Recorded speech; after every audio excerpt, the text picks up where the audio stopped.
मित्रों नमस्कार।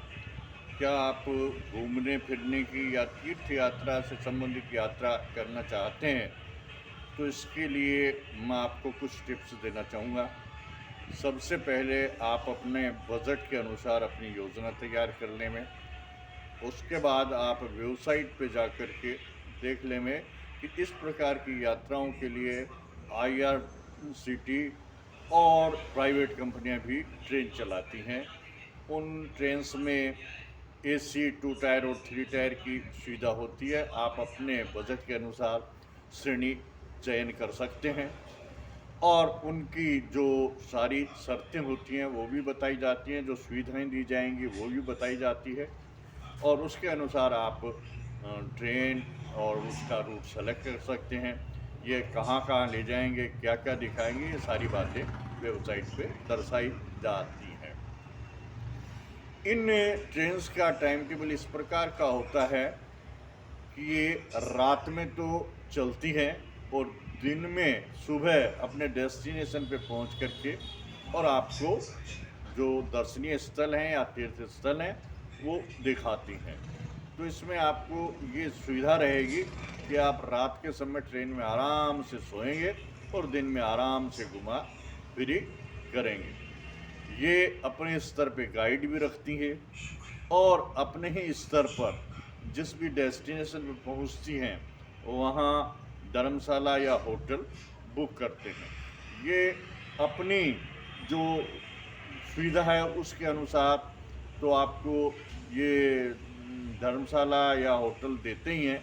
इसके अलावा ये इस बात की भी छूट देते हैं कि आप अपना अतिरिक्त पैसा खर्च करके और आप अपने हिसाब से होटल का कमरा भी ले सकते हैं। लेकिन ध्यान ये रहे कि वो कमरा इतना दूर नहीं हो कि इनका कोई प्रोग्राम बदलने पर या इनका कोई प्रोग्राम होने पर आप उससे चूक जाएं और महरूम रह जाएं। तो ये आप ध्यान रखें कि आपका कमरा जो लेते हैं वो इनके आसपास ही होना चाहिए। इस प्रकार की यात्राएं बसें भी करवाती है और बसों में भी एसी की पूरी सुविधा होती है और बसें भी अपने हिसाब से डेस्टिनेशन पे ले जा करके धर्मशाला, कमरा वगैरह ये सारी सुविधाएं देती हैं और खाना पीना भी टाइम पे मिलता रहता है। इनका खाने पीने का भी सिस्टम ठीक है। नाश्ते के टाइम नाश्ता, चाय के टाइम चाय और भोजन के टाइम भोजन मिलता है। हाँ, यात्रा के समय के हिसाब से थोड़ा एक आध घंटा आगे पीछे हो सकता है परिस्थितियों के अनुसार, पर जनरली ये सब कुछ ट्रेन की यात्रा में तो सब कुछ टाइम पे मिल ही जाता है। बसों में थोड़ा बहुत इसमें परिवर्तन करना पड़ता है। आपको एक बात का ध्यान रखना है कि आपको ज़्यादा लगेज नहीं लेना है घर से। सारी सुविधाएं इसमें होती हैं। आप जो इनका जो शर्तों में बताया गया है कि ये सामान लेके चलना है तो वही सामान लेके जाएं। खाने पीने के सामान का भी कोई ज़्यादा बोझ न करें, क्योंकि इनके यहाँ ये सारी सुविधाएं हैं और टाइमली ये देती रहती हैं। और इतना भी ध्यान रखेंगे जोखिम का सामान भी आप साथ लेकर के नहीं जाएं, क्योंकि उसमें भी रिस्क रहता है। जोखिम का सामान नहीं।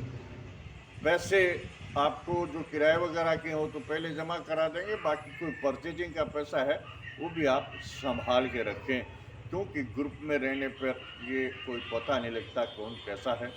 तो ये देखो, सुरक्षा स्वयं की है, आप अपनी सुरक्षा खुद रखेंगे। तो इस प्रकार आप अपने बजट के अनुसार, अपनी सुविधा के अनुसार ये प्रोग्राम बना सकते हैं। विशेष ध्यान मौसम का रखें कि न ज़्यादा गर्मी हो और न ज़्यादा सर्दी हो। तो ऐसे समय में आप यदि यात्राएं करेंगे तो आपके लिए ज़्यादा सुखद होंगी। जैसे फरवरी से लेकर अप्रैल तक और अगस्त से लेकर के और नवंबर तक का मौसम जो है इन यात्राओं के लिए बेस्ट रहता है। बाकी तो आप अपनी सुविधा के हिसाब से, आपकी अपनी छुट्टियों के हिसाब से, परिवार के हिसाब से अपना प्रोग्राम तय कर सकते हैं। नमस्कार। आज के वीडियो में बस इतना ही। फिर मिलेंगे किसी अन्य वीडियो में।